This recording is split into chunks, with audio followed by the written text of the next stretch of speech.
Hello guys, welcome back to study. This is Dheeraj Kumar. अभी हम लोग करने वाले हैं फोर्स अग्निवीर 01 2026 बैच के लिए लाइव मॉक टेस्ट का सॉल्यूशन। देखो, अभी ए टू जेड स्टडी ऐप के ऊपर हर सैटरडे संडे को मैं लाइव मॉक टेस्ट देता हूँ फ्री में सबके लिए। फिलहाल वाई ग्रुप की दे रहा हूँ सैटरडे संडे को ही। आप रोज रोज मत खोजने लगा कहाँ है कहाँ है, मैसेज करते हो कि कहाँ है, जब मन तब जाके। वैसे थोड़ी सैटरडे और संडे को ही मिलता है वो चीज़, ठीक है। पर डे पॉसिबल नहीं है दे पाना, ठीक है। पेड वाली मॉक टेस्ट है, उसमें जाओ 15 मॉक टेस्ट लगा सकते हो पैसे देके। लेकिन ये फ्री वाली जो है सैटरडे को सुबह 11 बजे से एक्टिव होते हैं, संडे को रात 11 बजे तक एंड हो जाता है, ठीक है। उसकी सॉल्यूशन टेस्ट 5 तक हमने करा दी है, जो लाइव एंड हो जाती है उसके बाद आप अटेम्प्ट नहीं कर पाओगे उसको। अब नेक्स्ट सैटरडे को लाइव टेस्ट 6 आपको मिलेगा, ठीक है, 11 बजे सुबह में।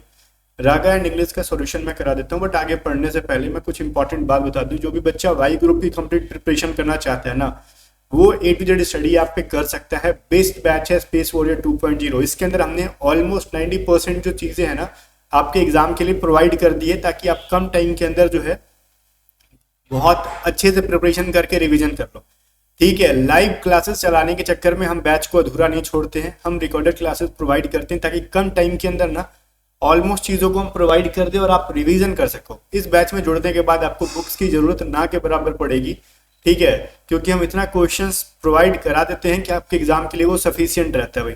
तो अभी जाओ डाउनलोड करो ए टू जेड स्टडी ऐप। इसके अंदर आपको वाई ग्रुप की मॉक टेस्ट भी मिल जाएंगी, हमारी जो एग्जाम से पहले टॉप 500 सीरीज की पीडीएफ आती है ना, वो भी मिल जाएगी। और क्लासेस तो मिलेगी ही रागा की एंड इंग्लिश की।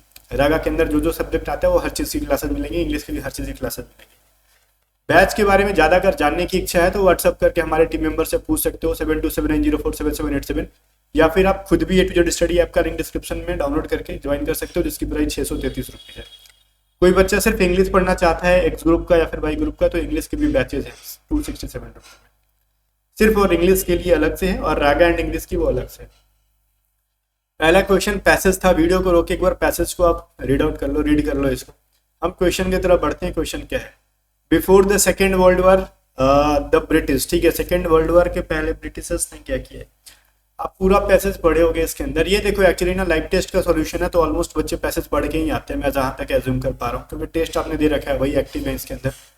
तो इसके अंदर पैसेज पढ़ने के बाद आपको इसका आंसर अगर नहीं मिला तो साफ साफ लिखा है कि भाई वर्ल्ड वॉर से पहले ब्रिटिशर्स क्या सोच रहे थे, ठीक है, उनका नियत क्या था, यही चीज ना पूछ रहा है। तो देखो यहां से अगर आप पढ़ोगे ना, the British swiftly suppressed many of this demonstration by mass, ठीक है, detentions, more than 1 lakh people were imprison, ठीक है। The Quit India movement more than anything united the Indian people against British rule. तो ठीक है, ये चीज तो कहा जा रहा है कि लाखों लोगों को उन्होंने बंदी बनाया, ठीक है, और क्विट इंडिया मूवमेंट को लेके, और वो उन लोगों ने सप्रेस्ड किया, मतलब दबाव दिया इस चीज को खत्म होने के लिए। फिर क्या कह रहा है? Almost most demonstrations have been suppressed, ठीक है, by 1944 upon his release in 1944 Gandhi continued his resistance and went on 21 day fast। मतलब ये कह रहे हैं ना कि जैसे वो रिलीज होते हैं तो उसके बाद वो क्या करते हैं, फिर 21 दिन का अनशन पे बैठ जाते हैं। By the end of the second world war, इस लाइन में हम डायरेक्टली देख सकते थे, जब end of the second world war, जब वो खत्म हुआ सेकेंड वर्ल्ड वॉर, तो ब्रिटेन क्या है, ब्रिटेन्स, ठीक है, मतलब ब्रिटेन जो है ना, place in the world had changed dramatically. मतलब क्या, जो ब्रिटेन का जो है ना प्लेस था, मतलब प्लेस क्या, जगह नहीं, उनकी जो है ना नीयत जो है ना, वो वर्ल्ड वॉर 2 के बाद पूरी तरीके से चेंज हो गई, ठीक है। And the demand for independence could no longer be ignored. अब जो इंडिपेंडेंस की जो डिमांड थी ना, उसको वो इग्नोर नहीं कर सकते थे, बिकॉज उनका बहुत ज़्यादा क्षति हो चुका था, कमजोर हो चुके थे उस टाइम तक। तो ऑब्वियस ही चीज समझ में आ रही है ना कि ये वर्ल्ड वॉर 2 के बाद उनका नियत बदला कि चलो फ्रीडम दो इनको, ठीक है, छोड़ के भागो यहाँ से। उससे पहले उन्होंने सोचा नहीं था कि इंडिया को फ्री करेंगे, ठीक है। तो इसका मतलब ये ना, give no thought to given freedom to India, मतलब वो इंडिया को भी उससे पहले की पूछ रहे ना, सेकेंड वर्ल्ड वॉर के पहले से वो देने का सोच ही नहीं रहे थे। सेकेंड वर्ल्ड वॉर जो हुआ ना, वर्ल्ड वॉर जो 2 हुआ, उसके बाद उन्होंने प्लान किया कि भाई कमजोर हो गए हम लोग, भागो यहाँ से वरना पटक के मारेंगे। आगे देखते हैं, What does the word ratified mean in the passage? Ratified का देखो, पैसेज पढ़ने की जरूरत नहीं है, अगर वोकैबुलरी अच्छी है तो। रेटिफाइड का मतलब क्या, देखो एक होता है रेक्टिफाई और एक होता है रेटिफाई। दोनों में फर्क क्या है? देखो रेक्टिफाई का मतलब होता है ना किसी चीज में संशोधन करना, ठीक है, सुधारना। रेटिफाई का मतलब होता है ना कि सहमति जताना। तो सहमति वाला कौन सा है ये बताओ इसके अंदर? कॉन्सेंट, ठीक है। आगे बढ़ते हैं। The ratification of quit India movement by Congress lead to, देखो जो क्विट इंडिया मूवमेंट की जो रेटिफिकेशन थी तो उससे क्या हुआ, ठीक है, कांग्रेस के द्वारा जो हुआ तो वो क्या हुआ उसकी वजह से। तो ये क्विट इंडिया मूवमेंट की जो है सहमति के बाद क्या हुआ, इसको पढ़ना होगा स्टार्टिंग में। 7 to 8 August 1942 the all India Congress committee met in Bombay and वो क्या की मतलब मिली बॉम्बे में उनकी कमेटी जो थी and ratified the Quit India resolution, वो उन्होंने सहमति दे दी क्विट इंडिया मतलब भारत छोड़ो आंदोलन को। गांधी कॉल्ड फॉर डू और डाई, मतलब गांधी ने कहा करो या मरो, ठीक है। The next day on 9 August 1942 Gandhi members of the Congress working committee, ठीक है, गांधी क्या members of the Congress working committee and other Congress leader were arrested by the British government under the defence of Indian rule. भाई ये क्या है ना कि देखो जब वो रेटिफाई करते हैं उसके अगले ही दिन पकड़ लिया जाता है, ठीक है, सबको कांग्रेस के वर्किंग कमेटी एंड जो लीडर्स हैं, जो कमेटी मेंबर्स थे और लीडर्स, उनको अरेस्ट कर लिया गया, यही ना हुआ। तो ऑप्शन सी हमारा इसके अकॉर्डिंग सही होना चाहिए। चलो फिर कह रहा है in the context of passage which of the following statement is true, ठीक है, इस पैसेज के संदर्भ में कौन से दो स्टेटमेंट दे रखे गए हैं, इनमें से कौन सा स्टेटमेंट सही है। भाई कह रहा है most of the demonstration of quit India movement were suppressed by 1944, तो यहाँ पे जो साफ दे रखा है ना कि although most demonstration had been suppressed by 1944, तो ऑब्वियस चीजें सही है, सही है ये लाइन, ठीक है। अब सेकंड कह रहा है working committee the all India Congress committee and the four provincial congress were declared unlawful associations under the rule 56 of the defense of rule India, defence of India rule, ठीक है। अब 56 जो एक जो डिफेंस ऑफ इंडिया रूल का जो था ना यह 56, उसमें क्या किया गया, क्या इन सभी चीज़ों को जो दे रखा गया है working committee, all India Congress committee, provincial Congress, जो 4 प्रोविंशियल कांग्रेस था, इन सबको अनलॉफुल क्या घोषित कर दिया गया। तो ये चीज आपको मिलेगा इस लाइन में, the assembly of public meeting was prohibited, ठीक है। भाई ये सब चीजों को नहीं किया उन्होंने, उन्हें जो पब्लिक मीटिंग जो कर रहे थे ना वो लोग असेंबली बता रहे थे, उसको प्रोहिबिट किया गया, रोका गया था। तो सेकंड तो गलत हो गया, फर्स्ट हमारा सही है, तो ओनली ए इसके अंदर सही हो जाएगा। आगे आ जाओ, कह रहा है the decoration in your house are similar to his house, ठीक है। भाई देखो इसके अंदर एरर क्या है। अब कह रहा है जो तुम्हारे घर की जो डेकोरेशन है वो किस चीज से सिमिलर है, भाई तुम्हारे घर से।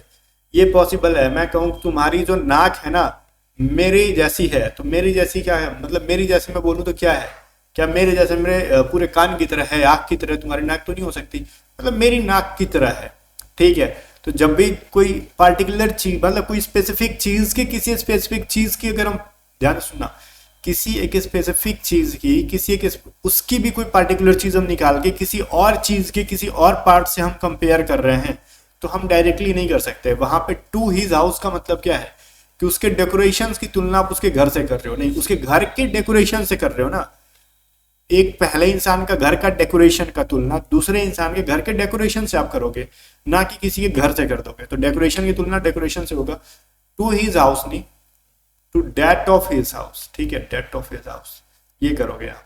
हमने इसको सुधार रखा यहाँ पे, डेट ऑफ हिज हाउस का मतलब हो गया कि उसके घर के जो डेकोरेशन की जैसे, ठीक है। अभी ये छुपा के ले गया है, ये चीज समझ में आ रहा है। चलो कह रहा है despite of the increase in air fares, ठीक है, जो हवाई टिकट्स हैं, भाड़ा जो है, most people still prefer to travel by plane, ठीक है। अब देखो भाई जो एरोप्लेन की जो है ना टिकट बढ़ गई उसके बावजूद भी लोग प्रीफर कर रहे हैं जाना। डिस्पाइट के साथ ऑफ नहीं लगता, पहली बात तो इनस्पाइट के साथ ऑफ लगता है, यहाँ पे डिस्पाइट का ऑफ हटा दो, डिस्पाइट के साथ ऑफ आता ही नहीं है कभी भी। आगे आ जाओ, कह रहा है when will you hand dash your assignment, ठीक है, मतलब तुम्हारे हाथ में असाइनमेंट कब आएगा। तो हैंड इन का मतलब होता है कोई चीज आपके हाथ में आना, ठीक है। तो यहाँ पे क्या हो जाएगा इन। इसमें मैं पेन का यूज नहीं कर रहा हूँ बिकॉज वैसा कुछ है नहीं यूज करने लायक, तो इजी चीजें थी। Dash your leave now you will be late, देखो कहीं इसके अंदर क्या हम अनटिल टिल अनलेस ऑल्दो, अब देखो अनटिल टिल का यूज तो नहीं करेंगे बिकॉज ये समय सूचक है, टाइम बता रहे होते हैं, और वैसा कुछ यहाँ पे समय बताने की बात की नहीं गई है। अब अनलेस और अल्दो में क्या यूज है, देखो अल्दो क्या होता है ना, कॉन्ट्रडिक्शन कर रहा होता है, ठीक है। अगर मैं बोलूँ ना कि यद्यपि तुमने ये देखो, मैं कह रहा हूँ ना यद्यपि ऑल्दो यू लिव नाउ, यद्यपि तुम इसके छोड़ देते हो, ठीक है, या फिर तुम जाते हो तो तुम लेट हो जाओगे, तो ये चीज तो गलत है ना। मैं ऐसा कहता ना कि अगर तुम नहीं यहाँ से जाओगे ना तब लेट हो जाओगे, ठीक है, मतलब जल्दी यहाँ से निकलोगे तो तुम लेट हो जाओगे, तो सिचुएशन में अनलेस का यूज करोगे। अनलेस यू लिव नाउ, अगर तुम अभी नहीं जाते हो यू विल बी लेट, तुम लेट हो जाओगे, ठीक है। चलो हाँ ये एक बड़ा सा था, बहुत ही दो तीन लोगों का ही सही है ये चीज़, ठीक है, टेस्ट के अंदर बाकी सारे लोग गलती कर। देयर इज ए, देखो एक नंबर एंड 6 नंबर दे रखा गया है जो पी क्यू आर एस है ना, इनके बीच में इनको रीअरेंजमेंट करो। ये क्या कह रहा है ना कि there is a common belief, यहाँ पे क्या है, कॉमन बिलीफ है, सब लोगों का एक ही विश्वास है, धारणा है, क्या है भाई, that while the dog is a man's best friend, जबकि एक कुत्ता जो है ना इंसान का एक अच्छा दोस्त है, the coyote is the worst enemy. फिर क्या है भाई, एक कोयोटी नाम का एनिमल होता है, गूगल करके देख लो कैसा होता है ये, ठीक है, गीदड़ की तरह होता है। ये जो है ना इंसान का क्या है, एक बहुत ही घटिया दुश्मन है, ठीक है, मतलब बहुत ही कट्टर दुश्मन है इंसान का कोयोटी। तो गाइस अब जो इसके बारे में हमने चर्चा किया, फिर उसी के बारे में हम चर्चा कर रहे होंगे, पूरा पढ़ोगे तो provided valuables farms animals are protected the coyote will, मतलब कुल मिला के कोइटी के बारे में चर्चा कर रहे हैं। तो अब यहीं से जब हमने एंड किया तो उसके बारे में हम सबसे पहले क्या करेंगे, जो कोइटी है, जब पूरे लाइन्स में हमने कोइटी का ही यूज कर रखा है, इसमें भी कोइटी, इसमें भी कोइटी, ठीक है, पूरा हर जगह। तो कुल मिला के अब इट हंट्स का मतलब क्या हुआ, कौन हंट करता है, कोइटी ही करता है। तो कुल मिला के हमने पूरे लाइन में कोइटी का यूज कर रखा गया, ठीक है, अपने को हम डॉग के बारे में बातें नहीं कर रहे। तो अब इस सिचुएशन में क्या होगा, कोइटी से मोस्ट रिलेटेबल चीजों को पहले लाओगे, ठीक है, जो सबसे ज्यादा रिलेटेबल है। तो अब कोइटी दुश्मन है, तो क्यों दुश्मन है भाई, उसकी रेपुटेशन खराब क्यों है, इसके पीछे का लॉजिक ये आर के अंदर दे रखा है, ठीक है। The bad reputation of the coyote traces back to his fondness for small animal. ये चुट्टा क्या करता है ना, ये छोटे छोटे एनिमल्स को पकड़ता है, ठीक है, अब पकड़ के क्या करता है भाई, इट हंट्स, साफ साफ है कि वो मारेगा ही पकड़ के, खेलेगा थोड़ी, क्या वो खेलते हैं खरगोश भाई, चलो कहेगा वो खाते हैं तुमको। At night and particularly destructive to save young pigs and popularity. तो कहीं ना कहीं आर होगा पहले एंड देन क्यू को यूज करेंगे, तो आर क्यू से ऑप्शन ए के अंदर है। आगे बढ़ते हैं, देखो किंडल का मतलब होता है जलना, या फिर अपने भावनाओं को क्या करते हैं, बहुत ही उत्तेजना लाना, भावनाओं में उत्तेजना लाना। तो एक्साइट करना हो जाएगा इसका सिनोनिम, ठीक है, फन वन तो होगा नहीं। एक्साइट का मतलब ये होता है क्या, उत्तेजित होना। फिर कह रहा है सर्विट्यूड का मतलब होता है गुलाम होना किसी का, तो इसका एंटोनिम बताओ, तो फ्रीडम, सिंपल सा लॉजिक था, आप कर लिए होते। इसके अंदर कह रहा है डायरेक्ट इनडायरेक्ट, तो देखो Ram said to his boss let me go home, मुझे जाने दो, तो वो रिक्वेस्ट कर रहा है, सब में रिक्वेस्ट है, तो रिक्वेस्टेड टू नहीं होता, पहली बात तो बी को काट दो, बी हमारा क्या हुआ, ऐसे ही कट गया, हम बी को यूज ही नहीं करेंगे। अब कह रहा है लेट मी गो होम, वो परमिशन मांग रहा है ना, ठीक है, वो ये नहीं कह रहा ना कि मुझे जाने दो, ये नहीं कह रहा कि लेट अस गो होम, ऐसा उसने नहीं कहा कि चलो हम घर चलते हैं, वो सलाह वाला नहीं दे रहा है। तो पहली बात तो शुड हटा दो फिर सी नंबर में, ठीक है, वो परमिशन मांग रहा है कि मेरे को जाने दो यार, ठीक है। तो अब देखो क्या है, Ram requested his boss to allow, Ram requested his boss to allow him. अब यहाँ पे फोर अपने आप क्यों ला रहे हो, यहाँ पे गो का जस्ट फॉर्म में आया है ना, बेयर इनफाइनाइट कहते हैं इसको, ठीक है, मतलब बेयर इनफाइनाइट का मतलब होता है बिना टू के भी वन ले आना, ठीक है। तो ये एक इनफाइनाइट का यूज करोगे आप, ठीक है, तो कहाँ है हमारा, टू गो होगा ना कि फोर गोइंग होगा। आगे आ जाओ, फिर they are laughing at you, अब ये देखो बाई नहीं कर सकते हम, लाफ के साथ एट प्रीपोजिशन नहीं आता, ये चीज पता होना चाहिए। तो फिर ऐसे ही ए नंबर कट गया, सी कट गया, डी कट गया, बचा कौन सा, बी, ठीक है। लाफ्ट के साथ एट आएगा ही आएगा, एट को छोड़ेंगे नहीं। अच्छा बोलोगे ठीक है सर, वैसे तो सी के अंदर भी है लाफ्ट के साथ एट, इस पर भी चर्चा कर लेते हैं। यू आर लाफ्ट है, जबकि ये कंटिन्यूस टेंस के अंदर है, तो आर के साथ बींग आना जरूरी है। तो आर के साथ बिंग ए एंड डी के अंदर है, बट उनके साथ एट को छोड़ दिया गया है, तो लाफ के साथ एट आता ही आता है, उनको हम छोड़ नहीं सकते, ठीक है भाई। तो ये चीज देखना है, इसके अकॉर्डिंग बी हमारा बिल्कुल भी सही आंसर है। आगे देखो, फिर कह रहा है एक फ्रेज है हिट बिलो द बेल्ट, इसका मतलब होता है गलत तरीके से प्रहार करना, किसी को गलत तरीके से मारना, टू स्ट्राइक अनफेयरली, ठीक है, बी जो हमारा है सही आंसर है। फिर कह रहा है incapable of being seen through, मतलब किसी चीज से होकर आप देख नहीं सकते, मतलब कोई ऐसी चीज है जिसका आर पार ना दिखे, उसको कहते हैं अपारदर्शी, डेट इज ओपेक, ठीक है। ट्रांसपेरेंट का मतलब होता है जो दिख जाए, पारदर्शी। 16, 17, 18, 19, 20 सारे क्वेश्चन यहीं पे हैं, 5 क्वेश्चन एक एक करके देखेंगे। एंटोनिम पूछ रहा है प्रोलिफिक का, प्रोलिफिक का मतलब होता है ना प्रचुर होना, प्रचुर मात्रा में होना, जितना चाहिए उतना उपलब्ध होना। अनप्रोडक्टिव का मतलब होता है जो प्रोडक्ट ना करे, बंजर हो, ठीक है, तो जिसके पास कुछ है ही नहीं तो वो तो एंटोनिम हो गया। बाकी रिच, एबंडेंट, सेवरल का मतलब होता है बहुत ज्यादा, ठीक है। चलो तो हमारा ए सही है ना। फिर कह रहा है choose the best one word substitution happening every 2 years, हर 2 साल में होने वाले को हम बाई एनुअल नहीं कहते, हम लोग बाइनियल कहते हैं। बाइनियल किसके अंदर है? बी के अंदर है। ठीक है, ये तो रटने वाली चीज है, जिसमें रट रखा होगा वो सही करेगा। हाफ टी का सिनोनिम पूछ रहा है। हाफ टी का मतलब क्या होता है भाई? घमंडी। ठीक है, घमंडी।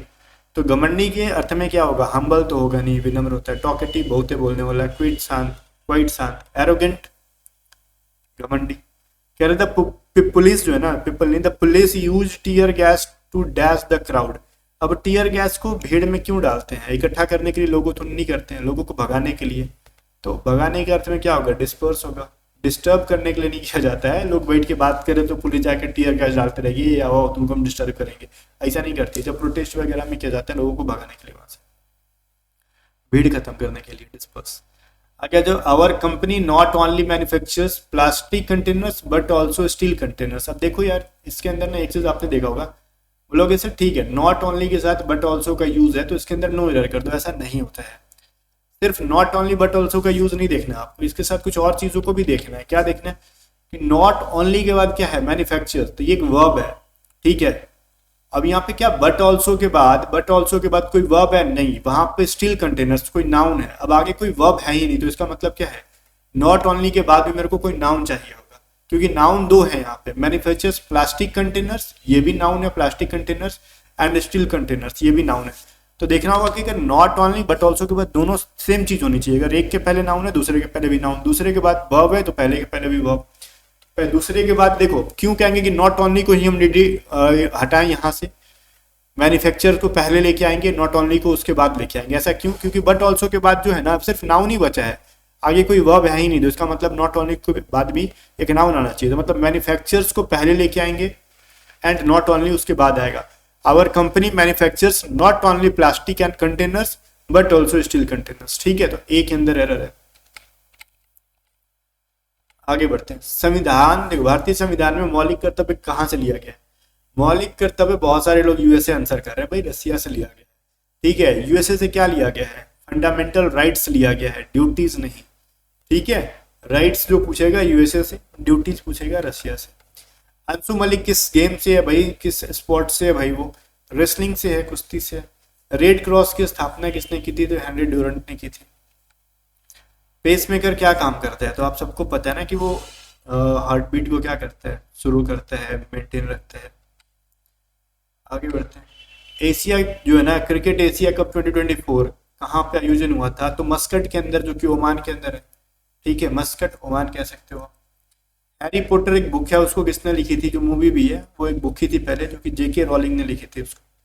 फिलीपींस की कैपिटल हमने पूछा था, मनीला है। इसकी भी आंसर बहुत लोगों ने गलत कर रखा है। अब कह रहा है sec 45 degree and tan 30 degree का बताओ।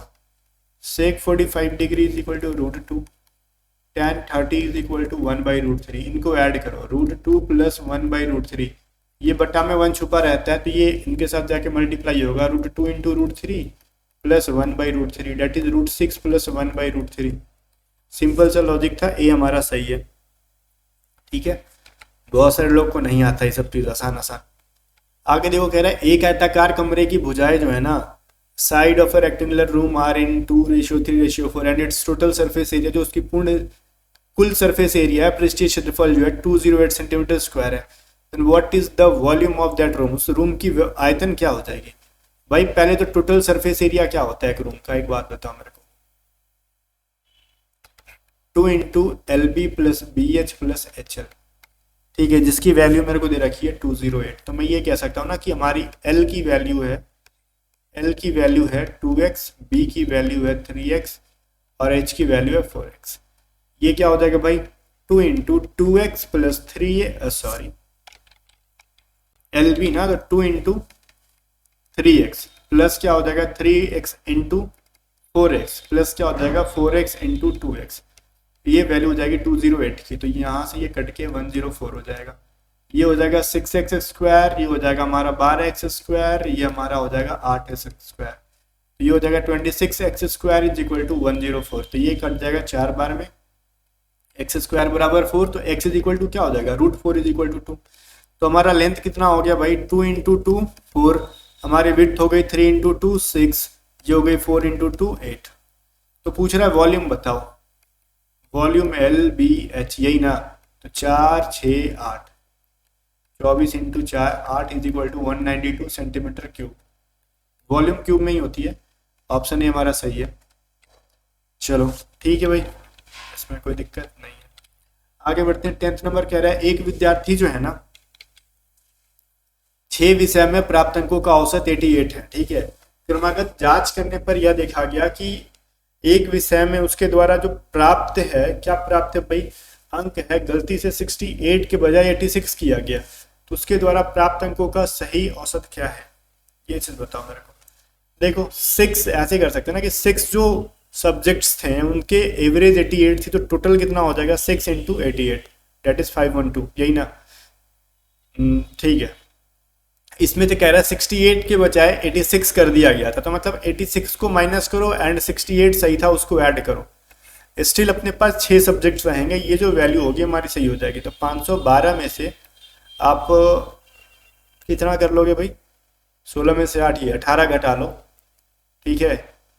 हमने कुछ गलती किया क्या, 8 6 48, 518 आएगा ना, 528 हो जाएगा, हमने कैलकुलेशन ही किया नहीं, डायरेक्टली 512 कर दिया, 528 हो जाएगा। ये कितना हो जाएगा भाई, 510/6, 8 6 48, शेष बचा 3, 6 5 30, 85 हो जाएगा, ठीक है। चलो फिर कह रहा 5 क्रमिक सम संख्याओं का औसत 10 है, तो दूसरी सबसे बड़ी संख्या का वर्ग बताओ। मान लो पहला x है, तो दूसरा क्या हो जाएगा, x+2 हो जाएगा, तीसरा x+4 हो जाएगा, चौथा x+6 हो जाएगा, लास्ट x+8। इनकी एवरेज 10 है, 5 नंबर्स थे, तो टोटल सम निकालने के लिए 5 से मल्टीप्लाई कर देंगे, first second third fourth fifth, पूरे 5x थे हमारे पास, 2 4 6 6 6 12 6 12 8 20 = 50, तो 5x बराबर हो जाएगा हमारा 30, ये इधर जाके माइनस हो जाएगा, तो 5 से 6 बार में कट गया, x = 6। हमसे कह रहा है सेकंड लार्जेस्ट, तो सेकंड लार्जेस्ट हो जाएगा हमसे x+6, क्यों भाई, सबसे लार्जेस्ट है x+8 ना, तो सेकंड लार्जेस्ट x+6, इनका स्क्वायर कर दो तुम, तो 6 + 6 का स्क्वायर करोगे, डेट इज 12 का स्क्वायर, मतलब 144। इजी क्वेश्चन था, इजीएस्ट लेवल के क्वेश्चन है सारे। आगे आ जाओ, कह रहा है एक टैंक के 1/2 हिस्से में ना 120 लीटर पानी होता है, तो टैंक के 1/3 हिस्से में पानी की मात्रा क्या होगी, अरे भाई कितना आसान, 1/2 का मतलब क्या है, हाफ, हाफ में 120 लीटर है, तो फुल में कितना हो जाएगा 240 लीटर, 2 से मल्टीप्लाई कर दो। और इसके कह रहा है 1/3 बताओ तुम, तो 240 का 1/3 मतलब 3 से डिवाइड मार दो, 80 लीटर, ये हमारा सही है। इसमें कुछ क्वेश्चन है ही नहीं है, तो बकवास है, आपको तो ऑरली क्वेश्चन सॉल्व करने वाले हमने दे रखे हैं। फिर भी मार्क्स देखो, एक बच्चे की शायद 40+ है कि 2 बच्चे की, बाकी किसी की 40+ नहीं है। ये ऐसी गलतियां मत करो, एटलीस्ट 43 44 45 तक पहुंचो, ठीक है, ऐसे ऐसे टेस्ट के अंदर। कह रहा है एक बैग में ना 50, ये क्वेश्चन हमारे टॉपर की गलती है, जो बैच के अंदर जो कोर्स जो टेस्ट की टॉपर जो था ना उसका भी गलती है। देखो क्वेश्चन क्या है, एक बैग में 50 पैसे 25 पैसे और 10 पैसे के सिक्के हैं, 2:3:5 के रेशियो में। बैग में कुल जो है ना 90 रुपीज है, तो बैग में 25 पैसे के सिक्के की संख्या बताओ भाई। देखो 50 पैसे को कह सकते हैं, पैसे है ना, रुपीज में बतलाओ 1/2 रुपीज। 25 पैसे को क्या, ये सारे पैसेज हैं, तो इसको 1/4 रुपीज कह सकते हो। 10 पैसे को क्या कह सकते हो, 1/20 रुपीज कह सकते हो, सॉरी 1/10 पैसे है ना, तो 1/10 कह सकते हैं इसको। इसका आंसर हमने ढका नहीं है क्या, वेट, पीपीटी बनाने वाले ने आंसर इसका हिडन नहीं किया था, ठीक है, बस कोई दिक्कत नहीं है, आपने देख भी लिया तो सॉल्यूशन पे समझो, ठीक है। इसको हम कह सकते हैं 1/10 रुपीज, क्यों भाई, हम लोग 100 से सबको डिवाइड मार रहे हैं। तो पहला देखो क्या है भाई, 25 पैसे की वैल्यू है 2x, 50 पैसे की, 25 पैसे की हो जाएगी 3x एंड 10 पैसे की हो जाएगी 5x। तो हम क्या करेंगे, सबको ना मल्टीप्लाई कर देंगे, क्योंकि मान लो टोटल अपने पास पैसे दे रखे हैं ना कि हमारे पास 90 है, तो मान लो 1 रुपए के 2 सिक्के होंगे तो कितने रुपए होंगे, तो आपके पास 2 रुपए, कैसे 1 से मैंने 2 को मल्टीप्लाई किया, मैंने कहा 2 रुपए के 2 सिक्के हैं, तो 2 × 2 4 रुपीज हमारे पास हो गया। वैसे तरीके से 50 पैसे के 2x कॉइन है हमारे पास, तो मतलब 1/2x को क्या करेंगे, 2 से मल्टीप्लाई कर देंगे, ठीक है। फिर 1/4 को हम 3x से मल्टीप्लाई कर देंगे, फिर 1/10 को हम 5x से मल्टीप्लाई कर देंगे तो टोटल 90 रुपीज़ आएंगे हमारे पास। तो ये हमारा क्या हो जाएगा, 2 कट जाएगा, 1/2 कट जाएगा, ठीक है। तो ये इनका एलसीएम हो गया 4, ये हो जाएगा 4x, ये 3x एंड ये हो जाएगा 2x इज इक्वल टू 90। ये हो जाएगा 9x/4 इज इक्वल टू 90। तो ये 9 से 10 बार में कट गया तो x इज इक्वल टू 40 हो गया। पूछा किससे है, 25 पैसे की कॉइन बताओ। 25 पैसे की 3x थी भाई, तो 3 × 40 इज इक्वल टू 120। 25 पैसे की यही हुई ना जो रेशियो था आपका, ठीक है। चलो कह रहा है यदि 90 आदमी एक काम को ना 12 घंटे में प्रतिदिन काम करके 16 दिनों में कर लेते हैं, ठीक है, पूरा काम कंप्लीट कर लेते हैं, तो 70 आदमी द्वारा 8 घंटे प्रतिदिन काम करके 24 दिन में काम का कितना भाग पूरा किया जाएगा। इसका एक फॉर्मूला होता है ना, M1 × T1 × D1, मतलब man time and date is equal, बटा में क्या हो जाएगा W1 वर्क 1 कितना वर्क हुआ, सेकेंड M2 कितने लोग थे, टाइम 2 कितना टाइम लगा, कितना दिन लगा और कितना काम हुआ, ये चीज कर सकते हैं। तो पहले में 90 आदमी थे, 12 घंटा रोज कर रहा था, 16 दिन में कंप्लीट हुआ एक काम पूरा, ठीक है। सेकंड में क्या हुआ, हमारे पास 70 आदमी थे, 8 घंटे डेली काम करते थे, 24 दिन में कह रहे हैं कंप्लीट करना चाहते हैं, तो कितना हिस्सा कंप्लीट होगा, तो WT मान लो, सिंपल 0 0 हमारा कट गया यहाँ से। और हम कह सकते हैं ना कि 4 2 = 8, 4 4 = इतना, 2 से कट जाएगा ये, तो ये 12 दूनी 24, 24 कट गया, तो W2 बराबर क्या हो जाएगा 7/9। तो पूरा काम कंप्लीट नहीं होगा, 7/9 हिस्सा कंप्लीट हो जाएगा, ऑप्शन बी हमारा सही।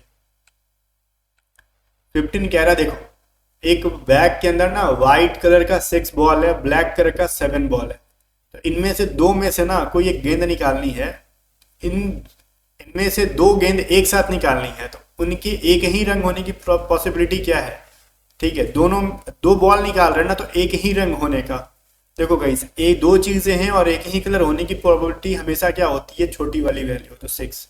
क्यों भाई, टोटल में से कितना, 6 + 7 में से 13 में से 6 प्रोबेबिलिटी होगी, क्योंकि इसका एक कोई पेयर नहीं है तो उसका कोई पेयर बनेगा ही नहीं। या तो वाइट वाइट ऐसे कर सकते हैं ना, वाइट वाइट निकलेगा, ब्लैक ब्लैक निकलेगा, ऐसे करके हम निकाल सकते हैं। तो 6 बार वाइट वाइट या फिर 6 बार ब्लैक ब्लैक, 7वां का तो पेयर बनेगा ही नहीं, ठीक है। चलो हमारा ऑप्शन भी सही है। कह रहा है एक आदमी की ओर इशारा करते हुए क्वेश्चन पढ़ो। पंकज ने कहा वह रवि की बहन से विवाहित है, जो मेरी पत्नी की बहन है, वो आदमी पंकज से किस प्रकार संबंधित है। ये देखो क्या कह रहा है ना कि एक इसके लिए पेन नहीं यूज करो। एक आदमी की ओर इशारा करते हुए पंकज ने कहा, पंकज कह रहा है क्या एक आदमी की तरफ कि वह रवि की बहन से विवाहित है, जो मेरी पत्नी की बहन है, मतलब पत्नी की बहन मतलब वो साली, और साली का हस्बैंड क्या लगेगा, साड़ू भाई, जिसको इंग्लिश में कहते हैं ब्रदर इन लॉ, ठीक है। चलो इसके अंदर ट्रायंगल्स पूछ रहे भाई, 4 इसके अंदर, 4 इसके अंदर, 4 इसके अंदर, 12 आपको तो दिख रहे होंगे ऐसे, 12 तो दिख गया ना, 1 2 3 4, 1 2 3 4, 1 2 3 4, ये दिख गया मेरे को। इसके बाद देखो ये ऐसे बनेगा 1, ये वाला 2, ये 3 एंड ये 4, 4 4 और जोड़ लो, पहले से 4 फिर 4 4 4 4 4 8 8 8 24 मेरे को मिल गया। तो 24 हम आंसर कर दे, नहीं यहीं पे एंड नहीं होता, 24 मेरे को मिले थे, ये देखो 1, ये देखो 2 और ऊपर से भी देखो ये 3 एंड ये देखो 4 + 4 कर दो, मतलब 28 मेरे को मिल रहे हैं। ऐसा मत सोचना कि जो मैक्सिमम वैल्यू होती है वही आंसर है, कभी कभार एग्जाम में ना वैसे नहीं भी देते हैं, फालतू की इसमें 30 34 ऐसे करके दे देंगे, आपको लगेगा कि जो मैक्सिमम वैल्यू है हम तो वही सीखे हैं, वो गलत अप्रोच है क्वेश्चन को सॉल्व करने का। फिर कह रहा है 1 है, 8 है, 17 है, 30 है, वॉट एंड 76 है। तो अगला बताओ इसके बाद क्या होगा, 30 के बाद देखो ना इसके अंदर क्या ऐड कर रखा है, 8 के अंदर क्या ऐड कर रखा है, 7 7 में से 8 में से क्या ऐड करा तो 17 आया, 9, फिर देखो 17 में 13 ऐड कराया ना तो हमको ये मिला, ठीक है। तो अब देख लो भाई, हमने 7 में क्या ऐड कर रखा है 2, 9 में क्या ऐड कर रखा है 4। अब देखो इवन नंबर है ना हमारा, अगला इवन नंबर 6 है, तो 13 में 6 ऐड करोगे 19, मतलब 30 में अपने को ना 19 ऐड करना था, 49। ऑप्शन बी हमारा बिल्कुल भी सही है, सही है और यही है 19। देखो कह रहा देखो इसको मैं कहूँ ना कि एक नजर में इसका आंसर कर दोगे। इन सब की लास्ट वैल्यू सब में क्या है अलग है, खाली एक में आर है, ठीक है। तो क्यों ना हम एंड वाले वैल्यू को और फर्स्ट वाले वैल्यू को मिला लेते हैं, क्योंकि फर्स्ट वाला सिर्फ इन दोनों में मैच कर रहा है, लास्ट वाला इसमें, और मिड वाला देखेंगे नहीं बिकॉज सब में सेम है, ठीक है। तो हम देखो जे के एल 2 ऐड किया, एम एन OP, तो P में 2 ऐड करोगे तो R आएगा, या तो A या तो B। ओके, फिर देखो T में क्या क्या रखा है, Q, तो T हमारा 20 नंबर पे होता है, 3 माइनस करेंगे 17 आएगा, 17 नंबर पे Q, 17 में 3 माइनस करोगे 14, 14 पे N, 14 में 3 ऐड करोगे माइनस करोगे 11, 11 में 3 माइनस करोगे 8, 8 नंबर पे H होता है, तो H इसके अंदर भी H इसके अंदर भी, तो अपने को C से कोई मतलब नहीं है क्योंकि एंड वाले मेरे को R आना चाहिए था। आगे देखो कह रहा है ना कि इस पूरे इस इक्वेशन को सॉल्व करो, M M N O और P की वैल्यू यहाँ पे दे रखी गई है। M को कहता है कि डिवाइड है, N को मल्टीप्लाई है, O को प्लस है, P को माइनस है, तो इस इक्वेशन को सॉल्व करो। 84 डिवाइड, फिर क्या है भाई 6 डिवाइड 7, N का मतलब है मल्टीप्लाई 3, O का मतलब है प्लस 5, P का मतलब है -10। अब इनको आप सॉल्व करोगे आराम से बैठ के, तो इसलिए हम लोग क्या करेंगे, सॉल्व करेंगे। ठीक है, जैसे देखो 6 से डिवाइड करोगे पहले, ये आ जाएगा आपका 14, ठीक है, फिर 7 से डिवाइड करोगे 2, 3 2 जा 6 प्लस 5 माइनस 10, तो ये हो गया 11 माइनस 10 इज इक्वल टू 1, हमारा आंसर हो जाएगा ऑप्शन ए, बिल्कुल भी सही आंसर है। फिर इनमें से ABCD में से आपको आंसर करना है। ठीक है, ABCD में से आपको आंसर करना है कौन सा भाई, कुत्ता, पालतू जानवर और पशु, जितने भी डॉग्स हैं, पेट एनिमल्स है और एनिमल्स है। तो देखो पेट्स एनिमल हो, पेट एनिमल्स हो या फिर डॉग्स हो, वो सभी के सभी क्या है, एनिमल्स के अंदर आते हैं। भाई ये चीज तो पता है ना कि आपको जितने भी डॉग है सारे पेट एनिमल नहीं है, कुछ वाइल्ड भी होते हैं, जंगली कुत्ते भी होते हैं, तो इसका मतलब पेट के अंदर भी आएगा कुछ डॉग और कुछ बाहर भी रहेगा, लेकिन सारे के सारे डॉग एंड पेट एनिमल के अंदर आएंगे। इस हिसाब से ऑप्शन नंबर C हमारा सही है। आगे देखो कह रहे हैं सरिता लोकेश से 7 वर्ष बड़ी है, ठीक है, और जुबीन से 7 वर्ष छोटी है, जबकि लोकेश और कन्हैया जुड़वा हैं, तो जुबीन और कन्हैया की आयु के बीच का कितना अंतर है, इसको हम लोग लिखते जाओ। देखो सरिता जो है ना लोकेश से 7 साल बड़ी है, तो सरिता जो है वो बड़ी है लोकेश से, तुम सरिता को ऊपर रखेंगे, इनके बीच का एज का डिफरेंस है 7 साल। फिर कह रहा है जुबीन से 7 साल छोटी है, तो जुबीन जो है ना इससे भी बड़ा है 7 साल, ठीक है, जबकि लोकेश और कन्हैया जो है ना जुड़वा है, तो कन्हैया नाम है ना इसका, ठीक है। तो कह रहा है कि जुबीन और कन्हैया के बीच का डिफरेंस, तो ये जुबीन सरिता से 7 साल बड़ा और लोकेश से सरिता 7 साल बड़ी, मतलब कुल मिला के 14 साल बड़ा हो गया जुबीन। ऑप्शन ए हमारा सही आंसर है। 23 नंबर कह रहा है इनमें से आपको ना ऑड बताना है, लिली, रोज, लोटस, सनफ्लावर, तो ये तीनों ग्राउंड पे होते हैं और ये वाटर के अंदर होते हैं, ठीक है, सी हमारा सबसे डिफरेंट है।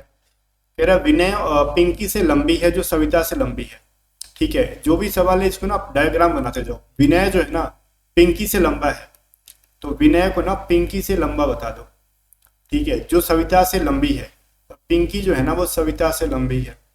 किरण जो है ना विनय और अंशुल से लंबा है, तो विनय से लंबा है कौन, किरण।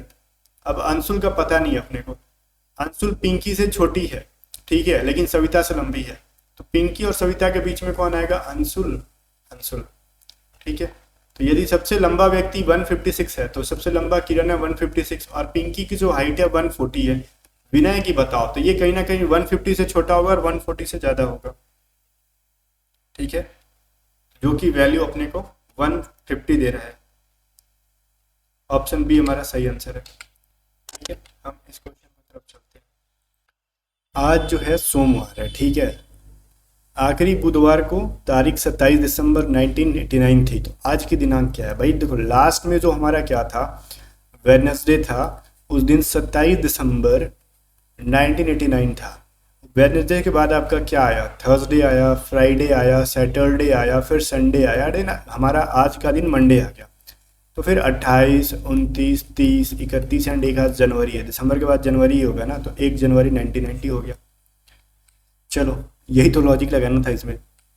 फिर क्या रहा है इसमें, बताओ अगला सीरीज क्या हो गया भाई। देखो एक चीज़ तो मैं देखूंगा आपको कि हमारा जो यहाँ पे इस कॉर्नर पे था ना, नॉन वर्बल की मैंने पहले बहुत सारी बताई है कि 2-2 का पेयर बना दो जब 4 फोटो हैं, तो ये जो इस पोजीशन पे जो फोटो था ना, अगले वाले में हमारे राइट साइड टॉप में गया है, मतलब वो कैसे भी गया, ठीक है। ये क्या हुआ ना कि हमारा क्या है ना, जो फोटो इस डायरेक्शन में था वो यहाँ पे गया है, ठीक है भाई। अब देखो जो हमारा यहाँ पे इस कॉर्नर पे, सॉरी इस कॉर्नर पे जो फोटो है ना वो हमारा इस कॉर्नर पे जाएगा, और पहली बात तो ये कि ये एज इट इज नहीं जाने वाला है, इनमें रोटेशन होने वाली है, तो 4th नंबर हमारा आंसर नहीं होगा, इसमें रोटेशन होगा, तो या तो ए बी सी में से कोई एक आंसर हो जाएगा, ठीक है, ये हो सकता है। अब सेकेंड इज दैट कि हमारा जो इस कॉर्नर पे फोटो था ना वो इस कॉर्नर पे गया, और ये देखो जो हमारा इस कॉर्नर पे फोटो है वो सेंटर में जाएगा, तो सब में सेंटर पे है 1 2 3 में, बट फर्क क्या है ना कि हमको देखो डायरेक्शन मत देखो क्लॉकवाइज एंटी क्लॉकवाइज, अगर इस हिसाब से देखेंगे तो हमको आंसर ही नहीं आएगा, बिकॉज पहले से दूसरे वाला ना ये क्या है क्लॉकवाइज 90 डिग्री घुमा, और इसको क्लॉकवाइज 90 डिग्री घुमाओगे तो इसकी ऐसे कुछ इमेज बनेगी और कहीं पे नहीं है। बस ये कह रहा है कि कहीं भी देख रहा है ना इसको इस डायरेक्शन में इसका फेस कर दो, इसका भी आपको सेंटर में ले जाके इस डायरेक्शन में कराएंगे तो अपने को 1 एंड 2 में से कोई एक आंसर बनेगा। तो हमने 2 ऑप्शंस को एलिमिनेट किया, बचा कौन सा, ये। अब देखो हमको जो है ना क्या देखना है भाई, सॉरी एक चीज देख रहा हूं मैंने यहाँ पे, इसको रोटेट कराना था, ठीक है कोई दिक्कत नहीं, हमने रोटेट करा लिया। अब देखो हमारा जो है ना अब बचा कौन सा भाई, सेंटर वाला, तो इसका जो सेंटर वाला था ना वो कहाँ गया, लेफ्ट के बॉटम में गया, तो हमको ये सेंटर में इस बार है तो वो लेफ्ट के बॉटम में जाएगा। एंड इसका जो है ना मिरर इमेज कर वाटर मिरर कर रखा गया, तो इसका वाटर मिरर करोगे तो कौन जाएगा, नीचे का चीज ऊपर जाता है, ए बचा, सिंपल। या फिर आप डायरेक्टली ना इसी को पकड़ लेते तो चल जाता है कि इसके सेंटर वाले को ना हम लोग आगे की तरफ बढ़ गए, तो इसके सेंटर वाले को आगे की तरफ बढ़ाएंगे और वो भी वाटर मिरर करेंगे, तो खाली एक में वैसा फोटो है बाकी किसी में नहीं है। 27 नंबर देखो, इसको ना हम लोग क्या कर रहे हैं वाटर मिरर करके ना या फिर डायरेक्टली ना ऐसे घुमा दे रहे हैं 180 डिग्री क्लॉकवाइज घुमा दे रहे हैं, एंड इस एरो को उल्टा कर रहे हैं, तो इसको हम 180 डिग्री घुमाएंगे और एरो को उल्टा करेंगे तो कौन सा फिगर बनेगा, ये चीज आप आंसर देख लो, 2 नंबर बनेगा, क्योंकि ये जो लेफ्ट में है वो राइट में जाएगा, तो ऑप्शन बी के अंदर है, एंड एरो को उल्टा करना है। आगे देखो इस वाले फोटो को क्या किया गया भाई, इसका ना मिरर कर दिया गया साइड मिरर, तो ये फोटो मिला, इसका साइड मिरर करोगे तो कौन सा मिलेगा, बोलोगे साइड मिरर हम पढ़े ही नहीं, तो पढ़ लो जाके। एक तो लॉजिक ये निकालोगे तो इसका एरो जो है ना ये वाली एरो जो ईस्ट में देख रहा है वो वेस्ट में जाना चाहिए, उस हिसाब से 1 या 4 हमारा आंसर बनेगा। सेकेंड इज डैट कि हमारा ये जो डॉट है ना जो राइट में है वो लेफ्ट में जाएगा हमको, तो लेफ्ट में 1 के अंदर है और 3 के अंदर है, तो 3 क्यों नहीं होगा इसका रीजन मैंने बता दिया। बचा कौन सा, 1। 3 क्यों नहीं होगा भाई, सिंपल सा है ना कि इसका ये वाला एरो गलत डायरेक्शन में जा रहा है, वो भी रोटेट हो जाएगा ना मिरर करने पे। अब देखो ये बहुत सारे बच्चे इसका आंसर गलत कर रहे हैं भाई, देखो ये जो फोटो है ना वो आगे की तरफ गया एंटी क्लॉकवाइज, ठीक है, तो इसको आगे ले जाओगे तो यहाँ पे जाके बनेगा, 2 एंड 3 में से कोई एक आंसर बनेगा, यही ना। अब देखो इसको ना हम लोग क्या कर रहे हैं, जो चीज यहाँ पे था राइट से लेफ्ट ले गए, ठीक है, मतलब घुमा रहे हैं, कुल मिला के हम 90 डिग्री क्लॉकवाइज नहीं, इसको एंटी क्लॉकवाइज कह सकते हो, तो इसको घुमाओगे आप तो ये बिल्कुल भी ये वाला पार्ट यहाँ आ जाएगा और ये वाला पार्ट यहाँ, ये वाला यहाँ आ जाएगा, तो जो कि 3 के अंदर है, ठीक है। 30 नंबर को इजी दिस लेवल के नॉन वर्बल थे, डिफिकल्ट मैंने दिया ही नहीं इसमें। अब देखो जो राइट में था वो लेफ्ट में चला गया, पेयर के अंदर लेफ्ट वाला राइट में गया, तो इसका पेयर में भी वही होगा, ये वाला इधर आ जाएगा और ये वाला इधर आ जाएगा, ठीक है। अब जो राइट का जो है ना लेफ्ट में गया इधर, तो कैसे मुड़ा देख रहे हो, जो वाटर मिरर कर दिया गया है तो हम इसका वाटर मिरर करेंगे, ठीक है, तो क्या होगा, ये जो चीज ऊपर की तरफ देख रहा है वो कहीं ना कहीं नीचे की तरफ देखेगा, जो कि अपने को 1 के अंदर है एंड 3 के अंदर है, ठीक है। बी एंड डी नहीं होगा, रीजन ये कि वाटर मिरर थोड़ी है, ये वाटर मिरर में तो ये तिरछा एंगल तिरछा ही रहेगा, 1 या 3 में से कोई एक आंसर हो सकता है। अब ये क्या कह रहा है, इसको हम लोग क्या कह रहे हैं ना, इसको हम लोग ले जा रहे हैं जो एस यहाँ पे था वो यहाँ पे आ गया, मतलब एंटी क्लॉकवाइज 90 डिग्री, इसको हम लोग एंटी क्लॉकवाइज 90 डिग्री घुमाएंगे तो ये कुछ इस तरीके से बनेगा, डेट इज 3 नंबर इसका आंसर हो जाएगा, ठीक है। चलो फिर एंड हो गया, जाने से पहले कमेंट करके बताओ टोटल कितने क्वेश्चन के आंसर आपने सही किए। एंड गाइस बैचेस के बारे में बता चुका हूँ, A to Z स्टडी आपको डाउनलोड करके आप दोनों में से जो बैचेस ज्वाइन करनी है, स्पेस वाले 2.0 के अंदर रागा एंड इंग्लिश दोनों की क्लासेस कंप्लीट है, और इस वाले बैच के अंदर सिर्फ इंग्लिश होगी। कोई बच्चा एक्स ग्रुप का है तो वो स्पेस वॉरियर तो ज्वाइन नहीं करेगा, उसके लिए हमने इंग्लिश की अलग बैच ला दी है 367 रुपीज़ में, ठीक है। डाउनलोड करो A to Z study app, link description में है। बैच से ज़्यादा इंक्वायरी चाहिए तो व्हाट्सअप करके पूछ सकते हो। मिलते हैं नेक्स्ट वीडियो में, तब तक बाय बाय। वीडियो को लाइक करके शेयर कर दो।